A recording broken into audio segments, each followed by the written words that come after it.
Here we go. What do I do now? I'm trying to retire one. Yeah, my next attempt. I don't want to work that. Hey.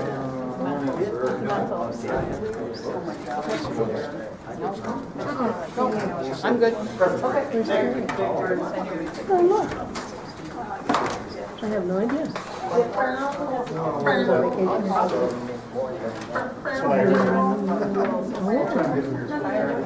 No, you can't. It's sitting on fix on my alley. I I vote was for that. thinking about it. It was running yesterday. Just that my alley got worked about that big. And I said, no.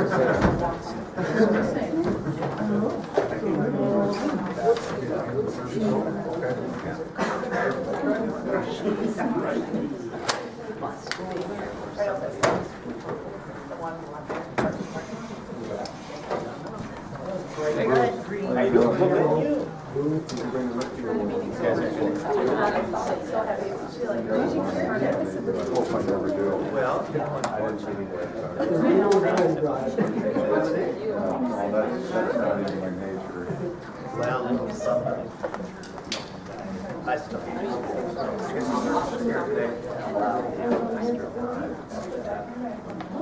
They're right, that's what we said. I think there's a deal that's put the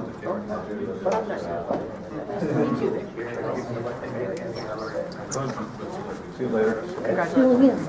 Hi. Sir. How you doing? Congratulations. On what? Oh, Oh, okay. You know, there's, I just read something. Lord was at the meeting. Lord. Does it go right out? Okay. Good. And we'll have to build some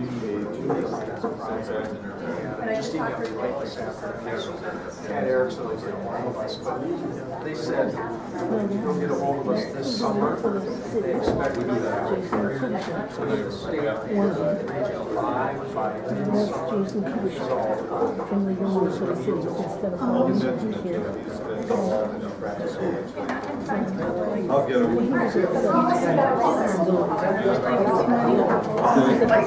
I know I don't want him if I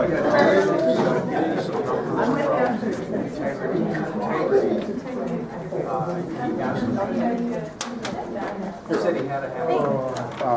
Don asked me if I'd have you move the cameras back to the first row or behind the first row. Either to the first row or behind the first row. Mine too, but Is there a reason to do that? I mean, I was told before by you in the same chamber that anywhere behind and The you. council sets the policy now.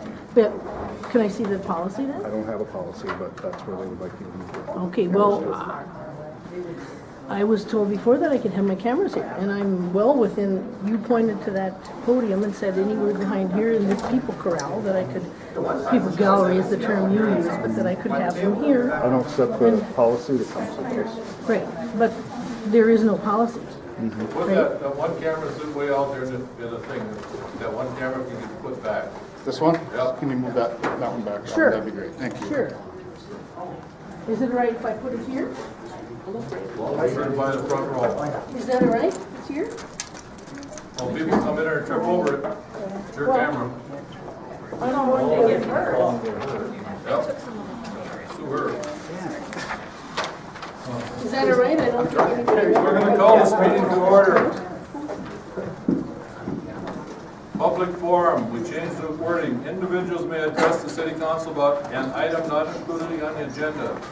Speakers are required to state their name and their address for the council records and limit their remarks to 3 minutes or less.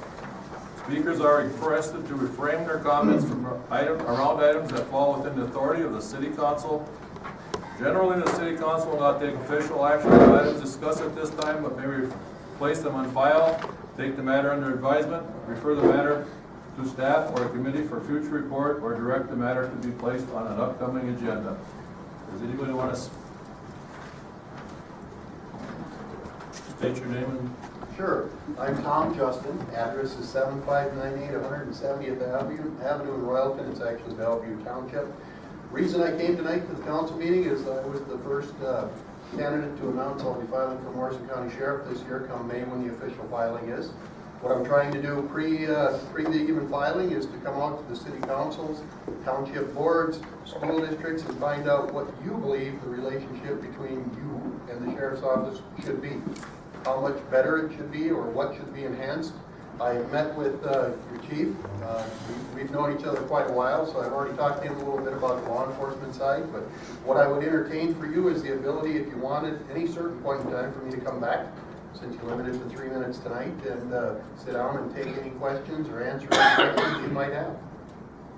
Beyond that, it's to get a name with a face and simply let you know I'm here. And I do want to be the sheriff in Morrison County, and I even tonight ask you for your vote. My credentials, if you want to see it, instead of me talking about it, MorrisonCountySheriff.com. That's the website I have. Morrison County Sheriff, all one word, .com. All my credentialing is there, other than I can tell you 26 years with the city of St. Cloud, currently work in management. I've run budgets of up to and over $10 million. I'm in my 8th year on the school board in Royalton as an elected official, so I understand the politics of an elected office. And as you realize, this is probably as thankless, but I'm told school districts are worse. So, other than that, it's nice to meet you, and I thank you for the opportunity to come tonight and at least introduce myself to you. Thanks, Tom. You bet. Anybody else want to speak? Yes, I would like to speak. Councilman Boehm highlights rules should be uniformly applied in conducting public business from the New Officer Training League of Minnesota conference he recently attended.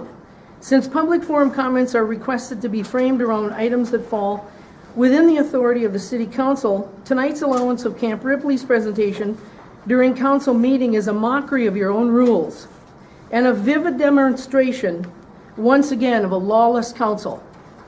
Tonight I will share some information that Colonel St. Sauver will be sure not to share with you. Worldwide, the military is the most secretive, shielded, and privileged of polluters because the hallowed mantra, national security, trumps the public's right to know.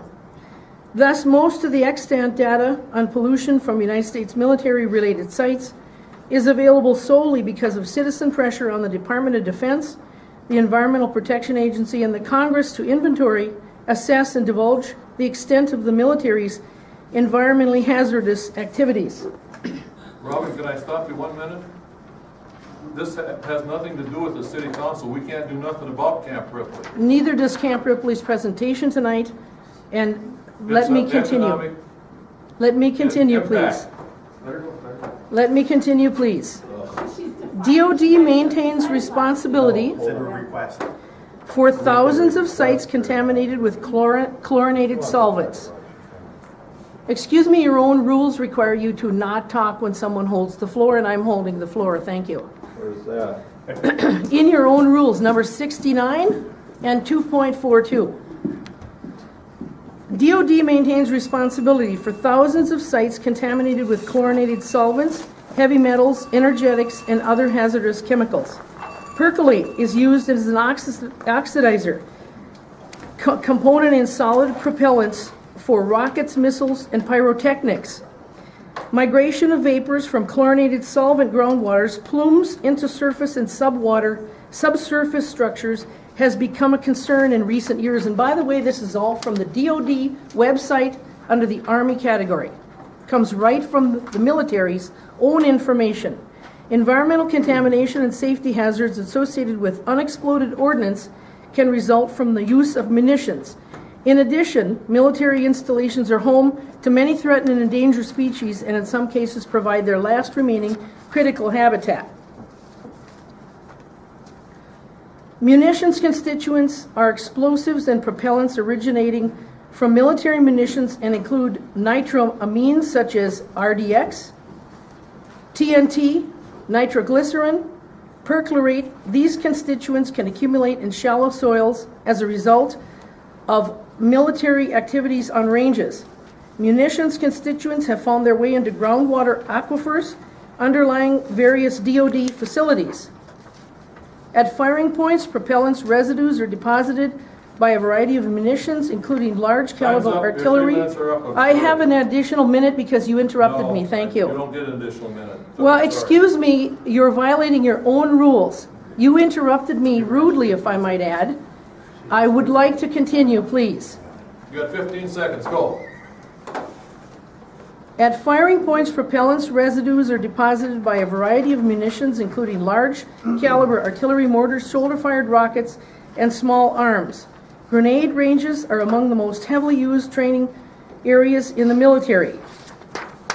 According to Brilliant Warrior, a research paper dated August 1996 by J.W. Kelly, presented to the Air Force 2025, Time's people are up. the We most gotta move on. valuable Sorry. and critical element in the armed forces.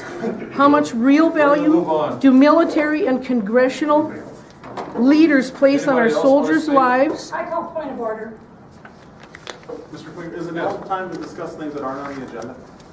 Yes. Okay. I was invited here tonight to talk about the 3-hour parking request. That's on our, Regular time. it's on our regular agenda, I think. At the 7:30 meeting. 7:30 meeting. Okay, nothing's discussed now? Nope. Okay, fantastic. Thank you. Thanks. Little Falls Convention and Visitors Bureau. Excuse me, I would like to I would like speak. to There's speak, two other please. speakers, 3 other speakers here.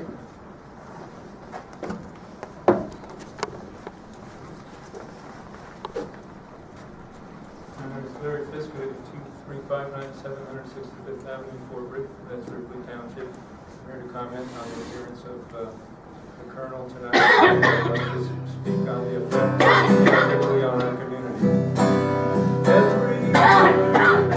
Every tree, every butterfly and bee, every little snowman is the sea, every little baby carried on a knee.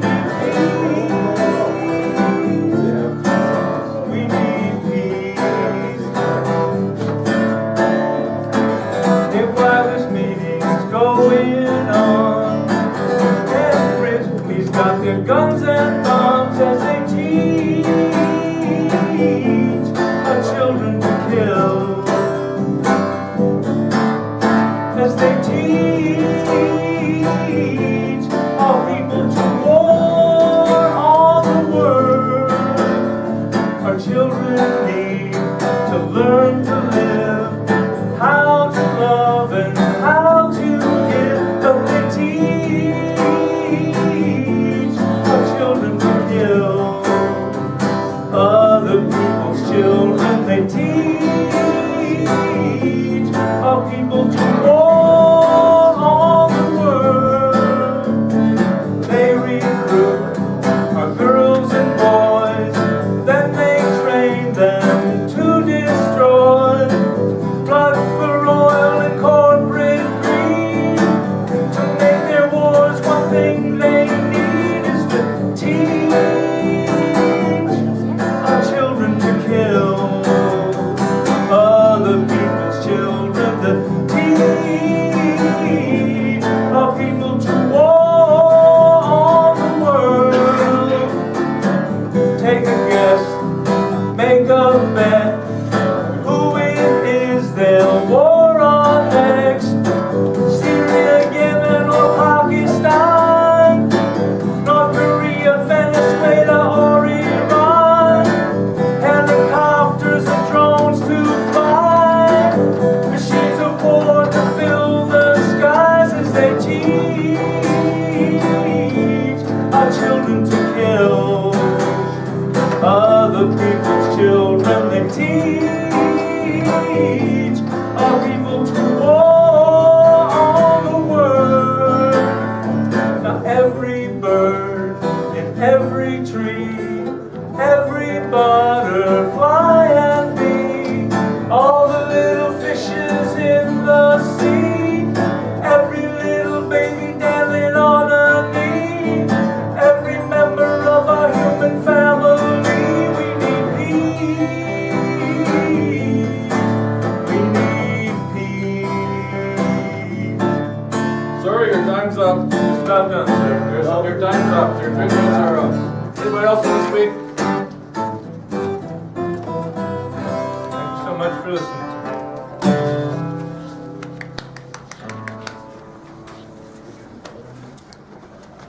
name's Jody Scott Olson, 9251 Rosehaven Boulevard.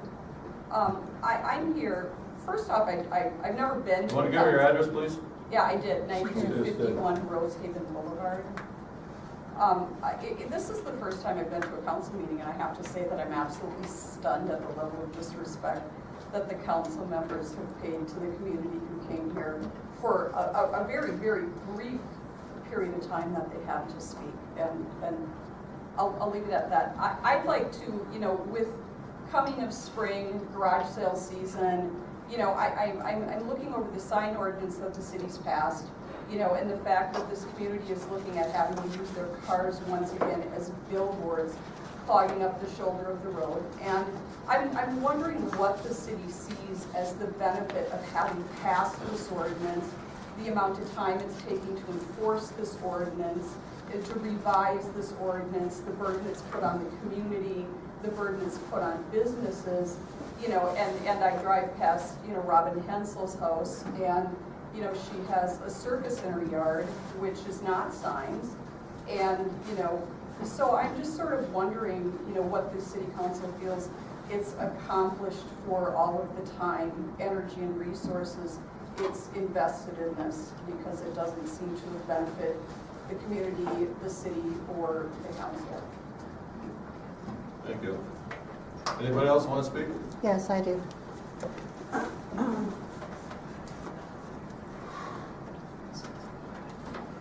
Teresa Skorsic, 414 2nd Street Northeast, Little Falls. Conversion of the war industry would create more jobs with the same amount of money that is now spent building weapons. Those jobs could be building public transit, wind turbines, solar systems, doing home weatherization, hiring teachers, repairing infrastructure, and more. According to Brilliant Warrior, a research paper dated August 1996 by J.W. Kelly, presented to Air Force 2025, people are the most valuable and critical element in the armed forces. How much real value do military and professional leaders place on our soldiers' lives while requiring exposure to these contaminants on a regular basis? Henry Kissinger answered this final question: military men are just dumb, stupid animals to be used as pawns in foreign policy. Anybody else want to speak? Well, we can